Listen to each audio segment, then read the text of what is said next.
Mame fa sankwen fa de srede bi ntu ye mpanifo anim. Ensem bi wo ho a ye ni tumi no. Nti de be hunu ne ye beka ho asem. Ye nim se mpanifo no ne nyina no muhu. Nanso se ye nya kwa betena sese na se ye ka ho asem a ebia no mu ofie no mate. Na se we beti aboma mane. Bikokuma se last weekend.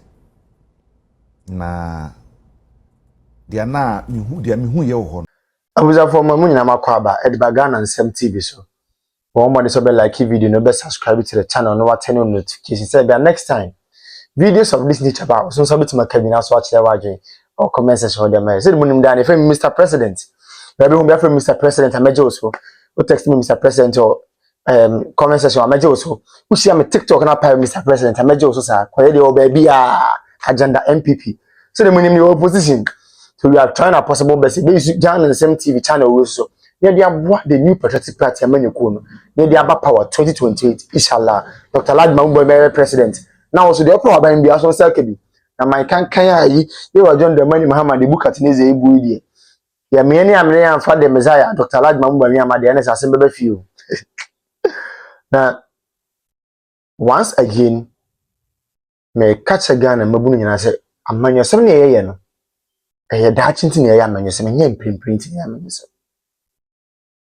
de wo ye bia no wo ye no wadwo se inti daachi bia no would you be proud of decision I will make here in politics? We shouldn't forget say politics no ya ma utumi say fa bedi manfo nanim ya ma utumi say fa be ye wo yi it is all your software o ye ordinary Ghanaian we educationist, we medical doctor, we once I have more opportunity to serve public space. Do it with due diligence, respect, and absolute clarity. And yes, I be a home bachelor.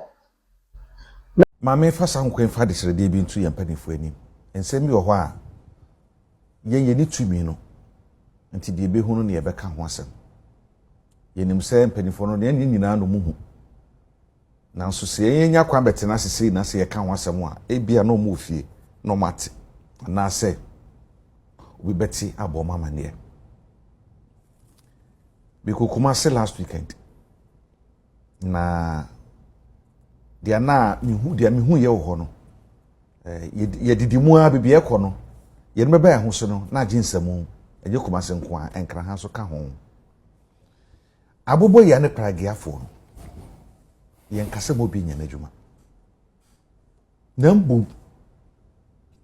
nammum yesre ade bakwa ban kan ye bro mo opposition ni say I think 2020 kom kan okada adwuma on be legalize no more regulate the some regulate no more legalize ye de mo de be adwuma ye mra beta mo chi na mu de be hwekwa asem ye adwuma wo bra mra no mo de adwuma pepepe. What is going on no enya de se etena se so man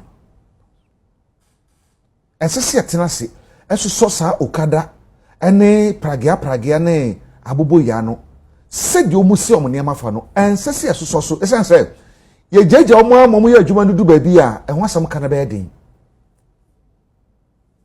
ehwo asem ka no e be den wo munya kokoduro surunku bi o ma soro enti so no ye obibi kura na wa we ka no suru so beka opiem wo ka utwiw ka na so okoka within 20 minutes no na den krofa be duwo wa wo mfomo ye no wan hwa wo mo ne be bo epiripra. That kind of impunity, that kind of emboldenment, you know, and I say wo mo de ye o madwuma nti betena say ya hwehan manakwa akokodu hifa. And unfortunately for us, you know, one more etwi no dodo no aso mfi ha ebinu mfi Ghana ha omunye Ghana fo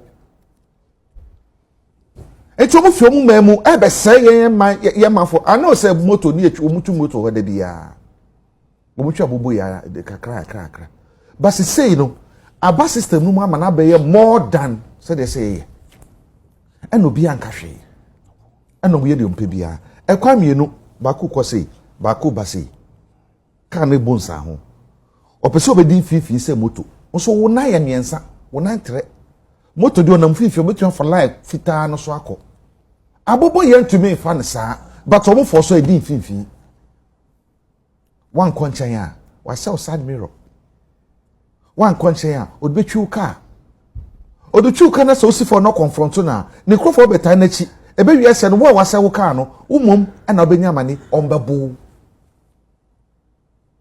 and obiat wo din say ye hunu hwe ye nte hwe na kwa na ekoso ana bobo ya no mu na motode ma wo mo nti no mo yesa na mutumi nka na na ya se bi se wo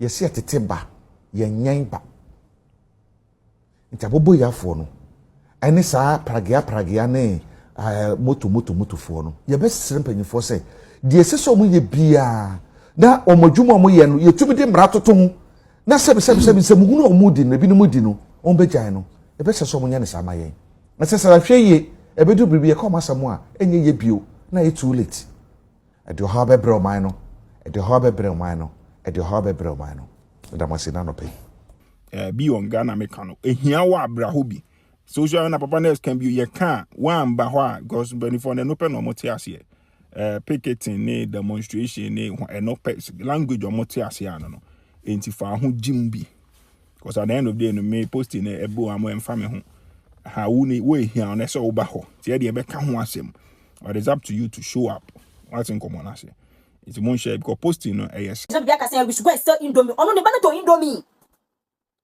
ye na ka se be to indomie Ghana how when they be go school when they be nurse when they be midwife ni so annoying and frustrating. We should turn to armed robbers or we should turn to prostitutes. What exactly is the problem? The government must do better. Let me bring a need free. Our parents will suffer, thinking that at the end our kids will come and take care of us, and we are still home, still begging our parents for food. Why? I don't need a caricature. What is it? What is it? Minister can't do something or do something. They don't go and sit on stations and be telling us that me pass mo omo be post no just can best no be post mo oba otifie. It's your child at home. It's how you go around talking as if you don't have empathy for nurses. Abba aden. It's not fiato. You want us come and go on the media and be crying, be looking for pity. Oh, when we're paying the school fees and we're paying the money to the ministries, you didn't do it this way. By doing some of them, you fulfill your part of the promise. No, but than if you once. Yanko kana munkasi ye muadie. What are move viewers, recruitment move viewers? Are they? Since when did posting become like this? Is this how our seniors were posted? Catch us a yan ye post here. Ye sanko interview. Are they? Nam fama mon crofo. Ye can catch us any evidence. And people are selling slots all around. And mano kana ye mobo. Mamenka. Oh. Na botra kraba. Enya bobo ya e pragia. Ni enya ho president or inspector sadia we. Na minta kando di animu. E di asemo a ye de pragia tricycle aba ye de kosa ya de awukurase. Knowing very well say nkurase kwan bebre nya. Oh, the whole bad, the whole brutal. Ye wo ba bia sa bobo ya no entimi nko. Ana nipa no ya de no hia comfort. Because ambulance kofa obi a what the oxygen esilipa no so. Sane be nipa no betime nya home. Ni atimi rush ne de adu the nearest hospital. Abobo ya no oxygen wo. Hey. Sa tricycle no oxygen wo. Hey. Tricycle no wo bi oyade no obetimi adam ama ne ho ato no. Hey. Sa Ghana yem painfo yade a yede omu si adu prem kwa buruchire no tricycle ne betimi sa pepepe. Hey, prez.Mahama. Yeah, because NDC appointees no ministers no CSOs no omo yade a chief executive officers no omo yade a sabe yemfo mu nsi sa pragia no. I don't want to believe some entire candle. Neba yade a sa pragia no ana bobo ya no na den be call hospital. Flight pam no den kwa brochire. Enti ya e wo from ho ye won kronkuma mu ne de sabe kwa apia ne aboa ye moa. Enti mo mfa pragia me dada he say ye de ade papa bi aba e de ade a free primary health care. Hey. Ye ni so di hu. Hey. Na ye de me back Kwabena 8 years. Akraba ba nya sa ni so di hu ni bi o. Wey. Say na mamu no te de a ene yenye Ghana to no me back Kwabena 8 years. Ye mfa ma no obeye bibia kama won fa pragia ma. Mahama. What the yaka? Akraba adia ba ko ma san dia ba ni say 24-hour match. Tikaya kunda dada. And I say I'm a woody for my mom, Miss Canoma to make about cocoa, meaning baby or Virginia. Bruce Crabby, I say, I've been Washington, D.C. Washington State. No, my mom, I second simple, no be jubilate. You are more, and this phone was your phone, but no mushroom. Obey disease. Also, meaning to me, which I may be a cocono.